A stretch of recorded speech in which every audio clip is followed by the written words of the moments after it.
ರಾಜ್ಯ ರಾಜಕಾರಣದಲ್ಲಿ ಕ್ರಾಂತಿಯ ಚರ್ಚೆಯ ಬೆನ್ನಲ್ಲೇ ಮಹತ್ವದ ಬೆಳವಣಿಗೆಯಾಗಿದೆ.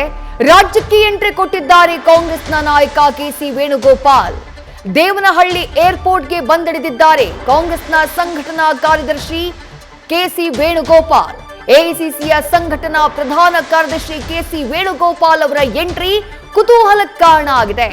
ರಾಜ್ಯದಲ್ಲಿ ಕುರ್ಚಿ ಕದನಕ್ಕೆ ಸಂಬಂಧಪಟ್ಟ ಹಾಗೆ ಆಗ್ತಾ ಇರುವ ಚರ್ಚೆಗಳ ನಡುವೆಯೇ ಕೆಸಿ ವೇಣುಗೋಪಾಲ್ ಅವರು ರಾಜ್ಯಕ್ಕೆ ಬಂದಿದ್ದಾರೆ.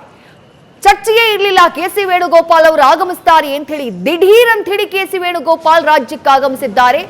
ಏರ್ಪೋರ್ಟ್ ನಲ್ಲಿರುವಂತಹ ತಾಜ್ ಹೋಟೆಲ್ನಲ್ಲಿ ತಂಗಲಿದ್ದಾರೆ ಕೆಸಿವಿ. ಆದ್ರೆ ಈ ದಿಢೀರ್ ಎಂಟ್ರಿ ಯಾವ ಕಾರಣಕ್ಕೆ?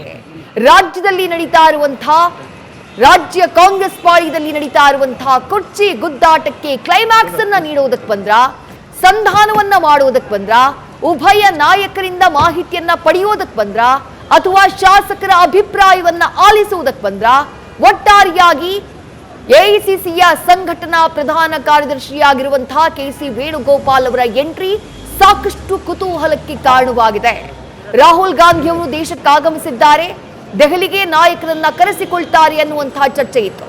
ಆದರೆ ರಾಹುಲ್ ಗಾಂಧಿ ಸಿಎಂ ಡಿಸಿಎಂ ನನ್ನ ಕರೆಸಿಕೊಳ್ಳುವುದಕ್ಕೂ ಮೊದಲು, ರಾಜ್ಯದ ನಾಯಕರು ಹೋಗಿ ರಾಹುಲ್ ಗಾಂಧಿ ಅವರನ್ನ ಭೇಟಿಯಾಗುವುದಕ್ಕೂ ಮೊದಲು ಕೆಸಿ ವೇಣುಗೋಪಾಲ್ ರಾಜ್ಯಕ್ಕೆ ಆಗಮಿಸಿದ್ದಾರೆ. ಏಕಾಏಕಿ ಅವರ ಎಂಟ್ರಿ ಆಗಿರುವುದು, ಪೂರ್ವ ಮಾಹಿತಿ ಇರಲಿಲ್ಲ ಕೆಸಿ ವೇಣುಗೋಪಾಲ್ ಅವರು ರಾಜ್ಯಕ್ಕೆ ಬರ್ತಾರೆ ಅಂತ ಹೇಳಿ. ಆದ್ರೆ all of sudden KC Venugopal ಅವರ ಎಂಟ್ರಿ ಸಾಕಷ್ಟು ಕುತೂಹಲಕ್ಕೆ ಕಾರಣವಾಗ್ತಾ ಇದೆ.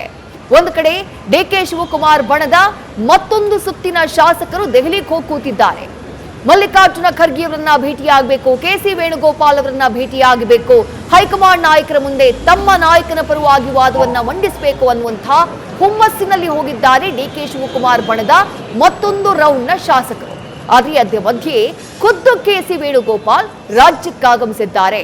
ಇವತ್ತು ತಾಜ್ ಹೋಟೆಲ್ನಲ್ಲೇ ತಂಗಲಿದ್ದಾರೆ. ಏರ್ಪೋರ್ಟ್ ನಲ್ಲಿರುವಂತಹ ತಾಜ್ ಹೋಟೆಲ್ನಲ್ಲಿ ರೆಸ್ಟ್ ಮಾಡಲಿದ್ದು, ನಾಳೆ ಬೆಳಗ್ಗೆ ಯಾವ ರೀತಿ ರಾಜಕೀಯದ ಅಖಾಡಕ್ಕಿಳಿಯಲಿದ್ದಾರೆ, ಪಕ್ಷದಲ್ಲಿ ಏನೆಲ್ಲ ಬೆಳವಣಿಗೆಗಳಾಗುತ್ತೆ, ಯಾರೆಲ್ಲ ಬಂದು ಕೆಸಿ ವೇಣುಗೋಪಾಲ್ರನ್ನ ಭೇಟಿ ಮಾಡಲಿದ್ದಾರೆ, ಇದೆಲ್ಲವೂ ಕೂಡ ಸಾಕಷ್ಟು ಕುತೂಹಲಕ್ಕೆ ಕಾರಣವಾಗ್ತಾ ಇದೆ.